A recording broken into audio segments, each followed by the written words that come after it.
This is Reimagining Higher Education, your go-to podcast with remarkable education leaders sharing personal stories from their experience in and around the sector, including reflection and evidence for progress in the sector.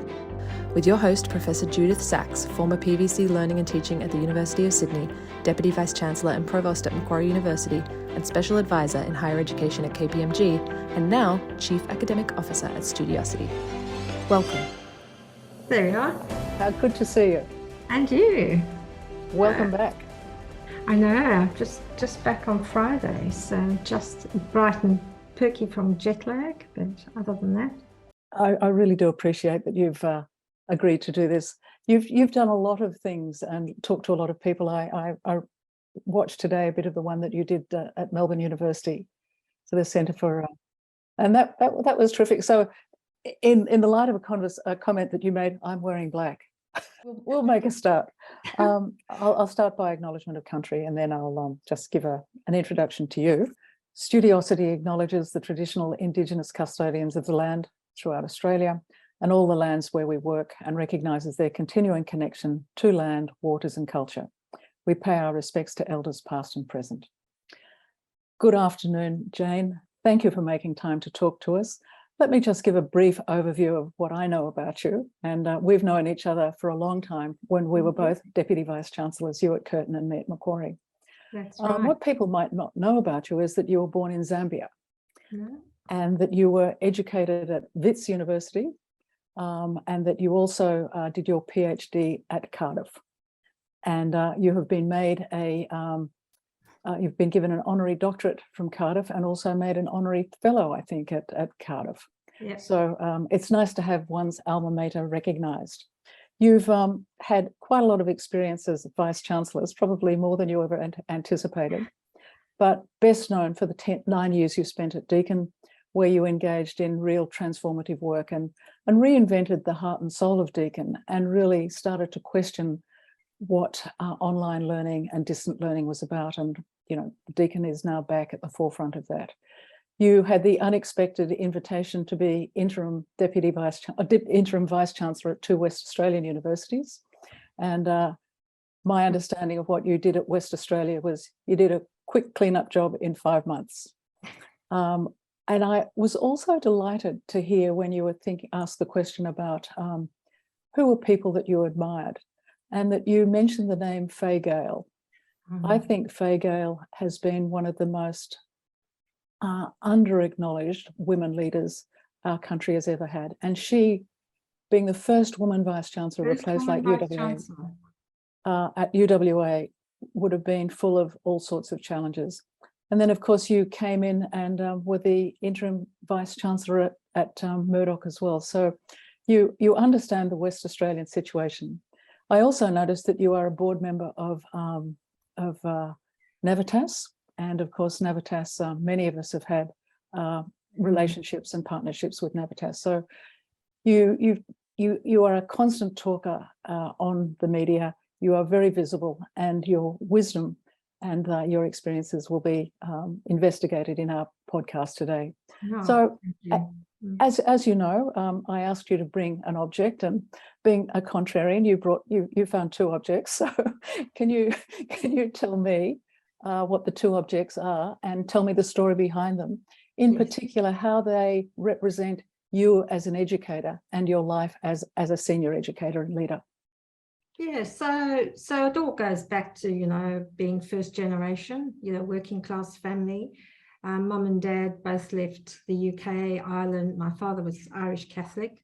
My mother from Liverpool straight after the war in their early 20s. Neither of them went past, you know, the year of school where you can get out. My mother failed her equivalent, whatever it was, O-levels. And so to her, you know, then they came to South Africa. And the 4 of us, the 4 children, 3 girls and a boy, were just ruthlessly educated. And my mother now is one of the most, she died 2 years ago, 97, was probably the most educated woman I know, self-taught, read widely, taught herself Spanish, never went to Spain, but taught herself Spanish. You know, people say, oh, have you got a university degree? You know, education and university are not the same thing. Some people use the, we went to university, the lucky few, and got educated and had a brilliant social life, brilliant professional life. Others just got educated. My mother never worked outside the home until after my father had died, and then did a charity job, doing all sorts of things for 2 charities.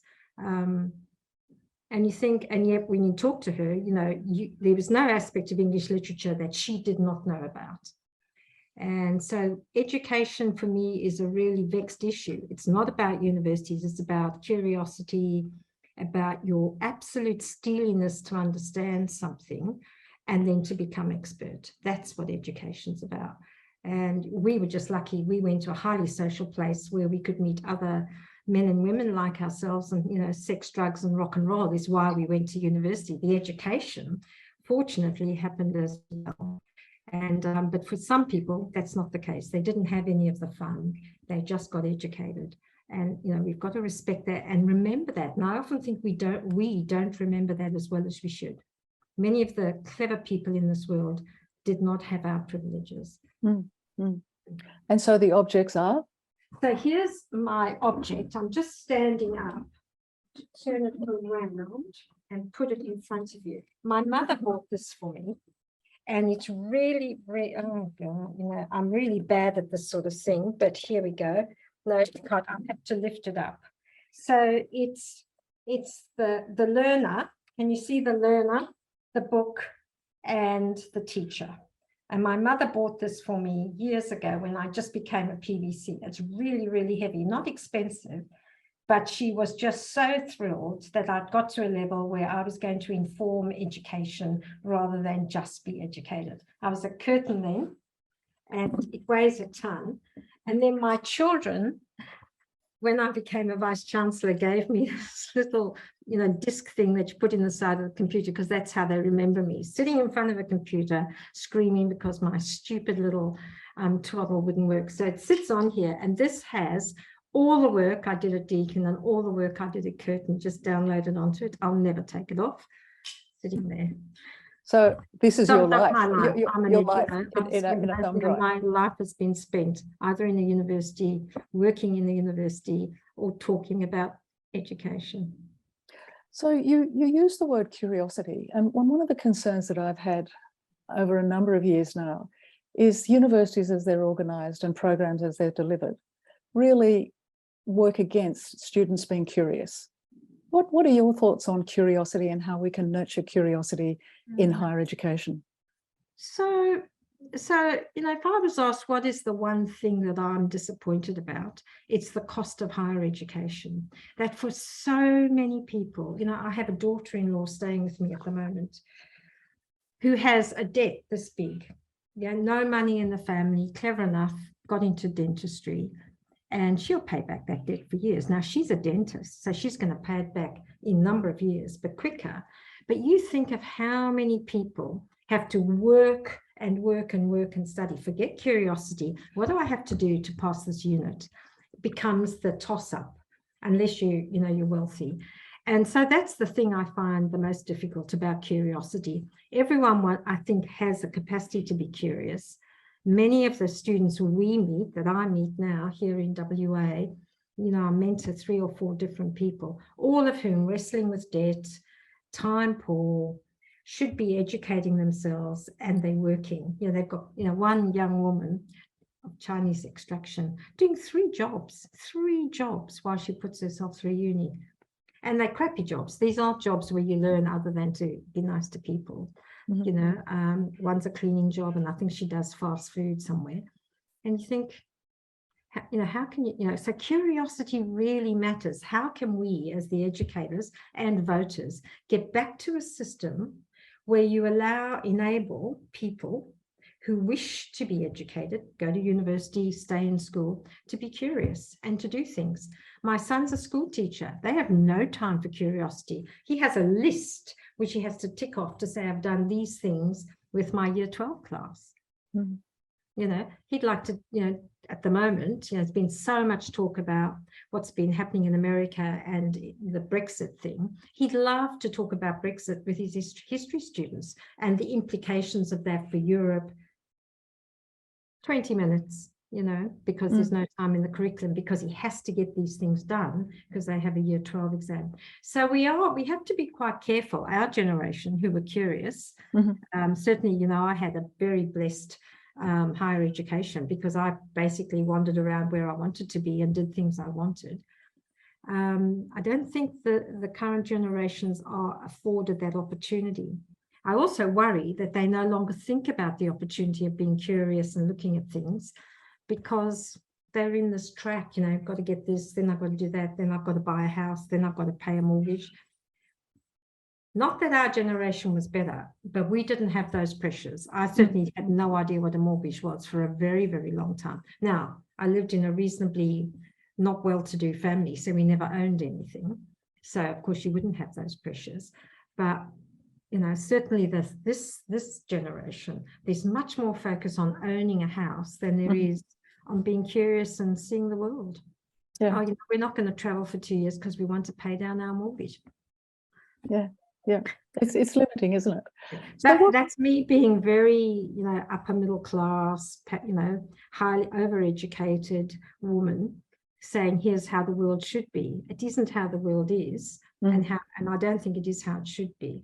But I think what we've missed by reducing curiosity is also opportunity. We don't give people opportunity to choose which end or where they want to be. If you want to go off and go to school, get uni, go to work and live, that's fine, but there must be others who want to be over here. What do we do about them? So we've sort of brushed quickly over your undergraduate experience, but your postgraduate experience also, having sort of done study in South Africa and then going to Wales. What was your postgraduate experience like, and what did it provide you with that you've taken with you for the rest of your life? So just to step back to my undergraduate experience. So I lived in a small gold mining town, Carletonville, one of the biggest gold mines ever. Working class town, went to the local school. I was deputy head girl. The head girl was the sporting athletes of the school, won all the medals in running. Didn't get a matric. I was the deputy head girl. I went to Wits. It's the only one in my school who went to Wits. My parents had never been to university. They drove me up to, and I got a scholarship. They drove me up to Sunnyside at Wits, and Wits is a really wealthy, exceptionally good university. It was also the one that introduced the first Black person ever to an undergraduate degree. And my parents drove me there. They dropped me off outside Sunnyside. They gave me 15 Rand, which in equivalent pounds would be £7.50, and said goodbye and went home to Carletonville, which was about 100 miles away, I suppose, something I can't remember now. And that was and everybody in Sunnyside were pretty much privately educated, except there were about 5 of us who were not privately educated. I had 3 good dresses, and I remember thinking, oh my God, this is not going to go well. And it didn't, for a little while, it didn't go so well, but then I was clever, you know, and I got a first. At the end of my first year, I got 4 ones or whatever you call it, ones in our case. And the rest is history. People paid attention, and, you know, I got another scholarship. And academic, the staff liked me. Dr. Hislop, who was the zoologist, took me under her wing, showed me a few things, told me what not to do. And I was okay, but I was quite clever. And I worked really, you know, I went through first class honours. I worked, you know, it wasn't because I was, you know, one of these natural geniuses. I wasn't. So my undergraduate years were my formative years. You know, I got there and I remember going home and saying to my dad, you have no idea how clever these people are and how rich they are. And it must have been so insulting for him and my mother, because both of them were self-educated and both did, you know, my mother particularly spoke Spanish, for God's sake. She taught herself Spanish. And so I was quite patronizing in those days. Postgraduate was a blast for me. I loved postgraduate. I got, wrote up my honours project as a master's in South Africa. On the basis of that, got a scholarship at Cardiff. Jerome, my husband, we weren't married at that point. Then got a postdoc at International Rice Research, which was also at Cardiff. And I was umming and ahhing about, initially I was up at the University of Wales Medical School, and then I transferred down into the city, into the university, into zoology, but to do biochemistry.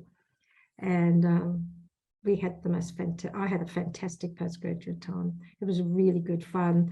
My PhD enabled me to do a postdoc in Cardiff in parasitology, which led me to all the other things I did. So, quite good fun, actually. A fortunate life, I think, is what I had.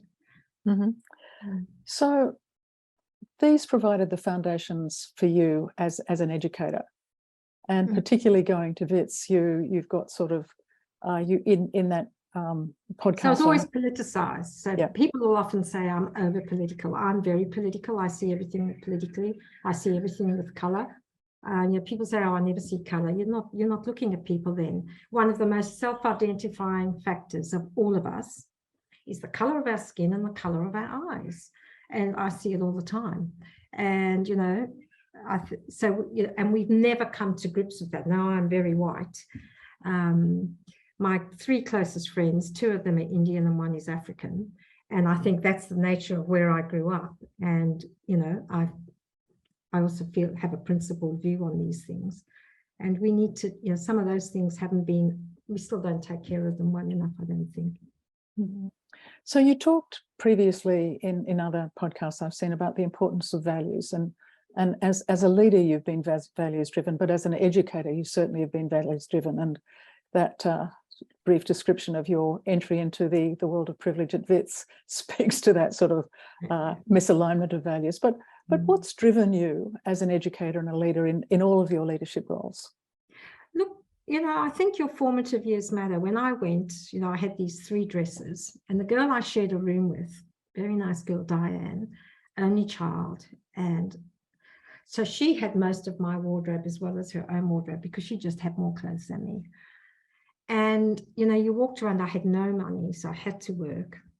And I got a job quite early. And then I moved out of Sunnyside. I realized that Sunnyside was paralyzingly expensive because the scholarship just paid for you to be there. Then you have to live. So I moved out and met some very nice people, shared a flat, etc., etc. But I'm always being politicized. And in South Africa, the difference between if you have and if you don't is not just color-based, but it's mostly color-based. I had a lot relative to almost everybody else. And that's informed my view ever since.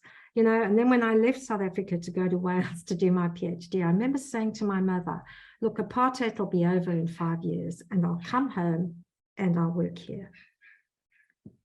20 years later, and by then, I'm married, we'd had 2 children. I made both my children sit at home on the Sunday when Nelson Mandela came out of jail. And he was supposed to come out at, I can't remember, like 2 o'clock Sunday, our time, or whatever it was. And he didn't come, and they were beside themselves with irritation, wanting to go, off for a walk into the park. And then finally he walked out of jail with Winnie and his hand up.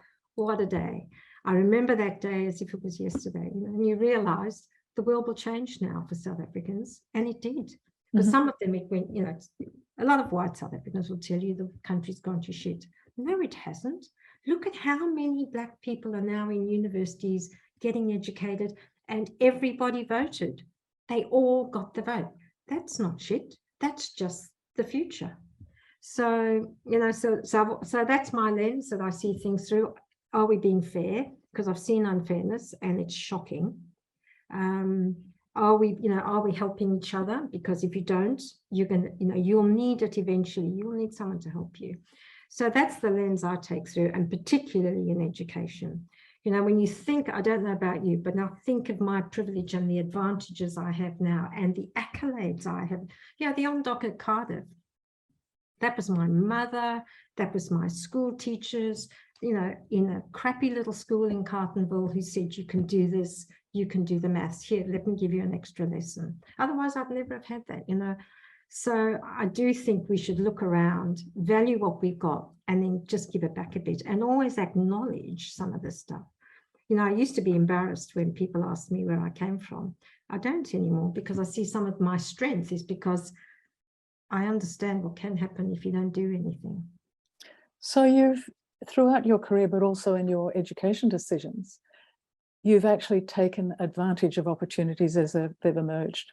So can you give me, in terms of higher education, your foray into higher education, particularly as a Vice-Chancellor, what opportunities did you take advantage of that you saw? I mean, for some things it could have been immediate benefit, but others it was much more long-term. So I went to Curtin, it was quite interesting, big university, very commercial, a lot of international students. And of course, I'd been an international student going to the UK. So I had quite a lot of empathy. And, Jeanette Hackett, Lance Toomey most particularly was the Vice-Chancellor, who I think was one of the another forgotten Vice-Chancellor alongside Faye. I was very fortunate. I knew Faye and I knew Lance. And then I had Jeanette, who was a very tough Vice-Chancellor. But gosh, she taught me about frugality, about being commercial, and about international. That's what she taught me, that there were, and I suddenly remembered, yeah, I'm one of those. I'm an international student in the UK, mind you. And then when you start to work with, and so I started to work with students and realized that, the future was very different to the one that I'd expected. I mean, I'd expected when I went to Curtin just to carry on doing the kind of, being an administrator. Of course, I'd be an administrator, but then I'd just go back to the lab and do my research. And I gave up my research then and became a full-time. When I became the PVC, that's what I did. I stopped doing my research because it was interesting. And, if you can get another extra 10 people educated, now that's something to be proud of. But to do it fairly and with value. And all this nonsense, making sure that we treated everybody the same. People used to think I overdid that a bit, but I think that is important, welcoming our international students, making sure that they get the English and being honest with them. Your English isn't good enough. You need to go to classes. Instead of pretending, they just can't speak English, what are we going to do? We're going to give them English. We've accepted them. And somebody once said to me, the only person who ever said to me that I had bad English, and then when I went and I listened, and we sent her to one of the English classes at Curtin, I think it was. Yeah, definitely it was at Curtin.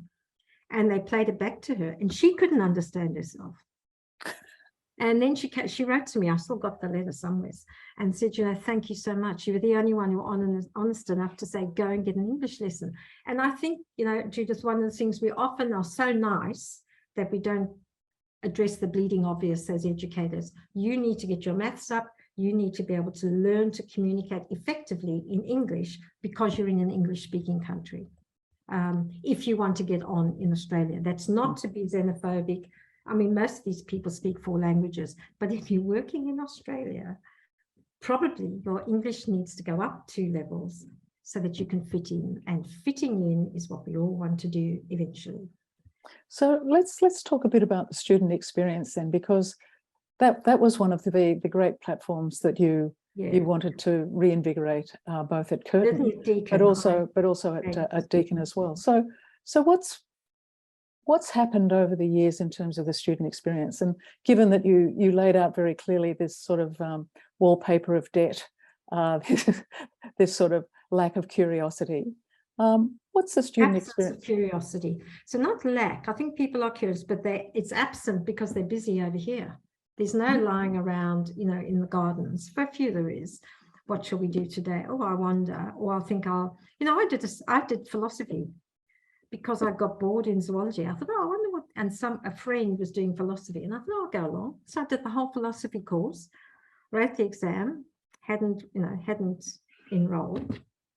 And I remember the registrar, it was one of my first crosses with the registrar, saying, but you haven't enrolled, we can't give you the mark. I was, well, that's okay, I'm not going to be a philosopher, I just went, you know. And I think a lot, and two other people, there were 4 or 5 of us who just went because it was a great lecturer. So we went, and so we wrote the exam, because if you sat down in the row, you got the exam, and, you know, whereas these days you can't do any of that, you know, you're not getting in if you don't have a student number, etc.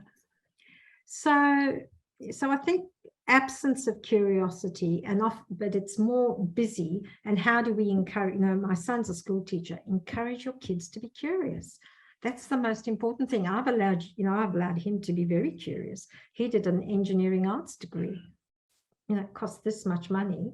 He used up every single HEX dollar he had, but that's what he wanted to do. So go and do it, you know, enable the next lot to do the same, I think. So curiosity is, if we want to be the innovative nation we are, we have to find a way to enable the clever people, the curious people, to do what they need to do. Otherwise, there'll be no innovation. That's why America is exceptional.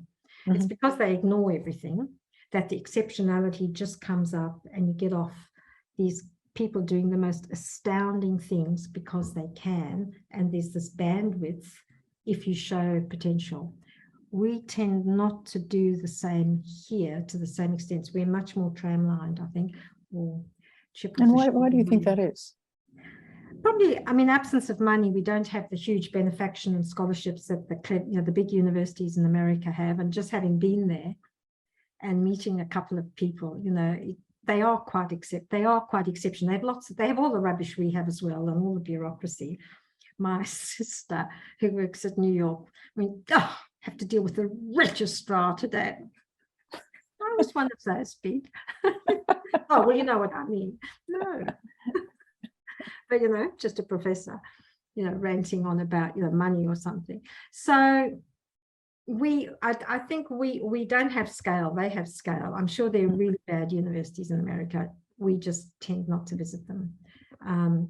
You know, and I think we need to do more. Glenn Davis, I remember, once said we were a very flat system. We don't have the colleges, universities, but we also don't have those incredible ones right at the top, you know, the Harvards and Yale, that do some quite exceptional stuff, you know, all over. So if you could change something for students, what would, and you were back in, you know, being a vice chancellor or somebody that had resources who could make decisions, what would you change to really enhance that experience of students?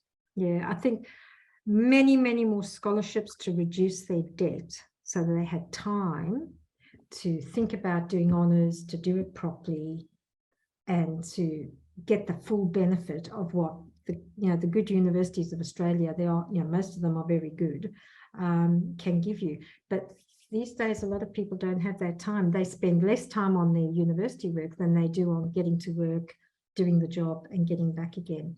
So that debt, and and you can tell many students, look, you can you HEX it all and you leave it. But for many, they don't. They feel morally obliged to get rid of it. And some of those are the clever value-based ones. You know, this is money the state gave me, I'm going to give it all back as soon as I can. That was never the original intent of the HEX, of course. And so I think the encumbrance of debt on students, and the way it then forces them to work to have a living, so that they can feed themselves and do the like, is quite one of our big blockers. I think it stops some of the exceptionality we could have, unless you're fortunate enough to be recognised and get a scholarship. Certainly at Deakin, you know, there was some, I remember, anyway, at Deakin, there's a scholarship system, and at least, I can't remember, more than half the students wrote and said, the reason I got a distinction, the reason this is the first time I've ever got a high distinction, is because I didn't have to work, because I had the scholarship. Thank you. It matters. If you don't have to work as much, you can spend more time on your education, you get more out of it. Now, high distinction, you know, often means that you've explored it wider, that you've gone deeper, that you've thought about things. Shouldn't everybody get wider, higher, deeper? Now, not everyone's going to get a high distinction, but more will get high distinctions, or get distinctions, or pass, if they didn't have to spend so much time shoveling out fast food or whatever they do to make $1 to pay their housing or whatever it is they need to do. That's the great level, I think, for Australia. If I could do one thing in Australia, I would reduce the cost of higher education, and I would stop all those private schools, make everyone get that public education, the Swedes and the Norwegians, you know, all the Danes, they were so sensible over there. And then at university, get people to actually do what they've come to do, which is to get educated. So just changing direction. So I'm very left on all of this, you know. No, I'm finding it wonderfully refreshing. You've had some sort of distance now from both being within a university and, you know, I understand you still are engaged in universities, but what are you seeing, and what are you seeing the future of higher education as being like? And how could you reimagine it? Yeah, you've already indicated scholarships. So the pandemic was such a body blow, wasn't it? You know, you think, you know, I was talking when I got my on doc at Cardiff, you know, and I was talking to you know, they had the ducks, we all had dinner, and I was talking to a few of them. And, you know, they'd all been through 3 years of the British system, 3 years of university. And not one of them had been to a party. They'd missed their school balls when they finished school, no parties. One girl had done her entire 3-year degree sitting on her bed in a very small bedroom because she had to go home because the residences closed residences closed everywhere. And so her mother gave her the broom cupboard, and that's where she did her entire degree. And how was it? Look, it was really, you know, the work was interesting, but it was very lonely. And then I think about my undergraduate year, and I think, oh my God, you know, sex, drugs, and rock and roll doesn't come close to her miserable life, you know. So that's what I think we need to do. We need to give back. We need to look at what is the cost of not educating the next generation, rather than how much should they pay to get educated. That would be my first thing too. And I think the new Prime Minister gets some of that. I think he gets it. Single parent, you know, mother, housing, he gets that not everybody's equal. And then we need to give some freedom to those who come to university and make them use curiosity-driven education to some extent. Now, how do we get our university, you know, probably any vice chancellor listening to just fallen off their chair going, oh my God, we've got no money. There's always money. This is an incredibly wealthy country if you go around the world for 3 months. You know, we could do better about being exceptional with our education, particularly at that high level, which generates innovation, new ideas, and creates wealth. You know, the virtuous circle, which is effectively what the Americans do.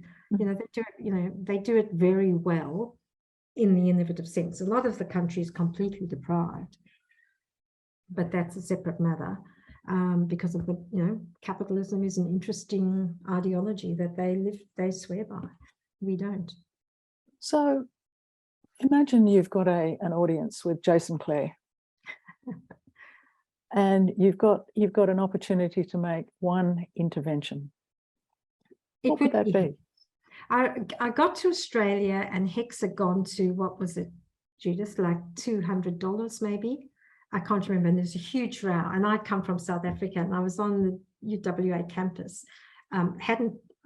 Jerome is a UWA alum, and so we'd gone to meet some people, and they all fell on him. He'd been away for 2 years. They, oh, I haven't seen you for a couple of weeks, Jerome, do you want a beer? So I wandered around the campus and got into this, and there were all these students demonstrating about HECS, and I think it was $200. And in South Africa, it's private, universities are private, you're scholarshiped or you're paying huge amounts of money. And I remember thinking, oh my goodness, what country is this where everybody who gets the right quals at school can go to university? And we did at the beginning, you know, that whole thing of free education, and it was 200. And one of the student leaders who stood up, I don't know who it was, said, $200 is the thin end of the wedge. In years to come, we'll be paying thousands and thousands, and so it has come. And now some people are paying over $100,000 for a degree, which is a barrier. Now, I think if I have talking to Jason Clare, I'm not saying you have to make it free, but you've got to make it much more accessible and balance curiosity-driven education against the need to work just to pay rent. And we haven't got that right. And it's not because they're privileged, it's because we need people who are clever, who are innovative, and who are going to do those exceptional things that you see in other, this whining on that we're never innovative enough in Australia. Well, how could we possibly be? Most students are working their little socks off just to get graduated, and then they usually go and do the innovation somewhere else. So I think we could do better in how we value the curiosity-driven innovation and ideas, and how we instill that into the next generation without imposing incredible blockers on them, without ignoring everybody else. I'm not saying, this whole thing about privilege becomes the problem, particularly white privilege, and how we deal with that is a problem. So I sit on the socialist side of the agenda. I do believe that we could do more to make sure that everyone rises together. We need to make sure that more kids, schools are better run, our teachers are better funded. We have great teachers.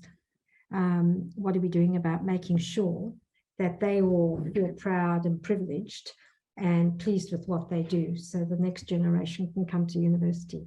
But right now, look at, I don't know about you, but the trend at Deakin of privately educated students to get all the great places, and the scholarship system. I actually set up a scholarship when I left, and I made specific rules on it. You had to come out of a publicly funded, a government school.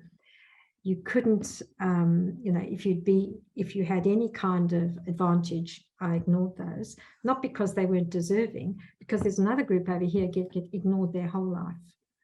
And, and over the last 4 years, I think we've had 25 or 35, maybe more now, going through. And all of them have done well, from very ordinary coming to, because most of them went to ordinary schools, worked while they were there, or lived in miserable conditions. You can make a difference, and we need to make a bigger difference than we do. The Americans do it better because of their huge benefaction they have. We don't have benefaction, so we have to, as leaders, value-driven leaders who believe in what we do, give scholarships. So the last get educated. The last question I'd like to ask you is, what advice would you give to your younger self? Probably to be less overtly political, because I think people always saw me as a risk, because I've always said what I think, and perhaps that was an error. I remember when I went on UA, a vice chancellor said to me, "Jane, if you just toned it down a bit, you could chair UA." And I thought, I don't want to do that. I'm not that interested. I was busy arguing with the minister at the time, who was actually a very, very good minister, and was very generous to Deakin, I have to say, very generous, as it turned out, because it was a good idea. But, I think I would be less political and keep more of my ridiculous ideas to myself.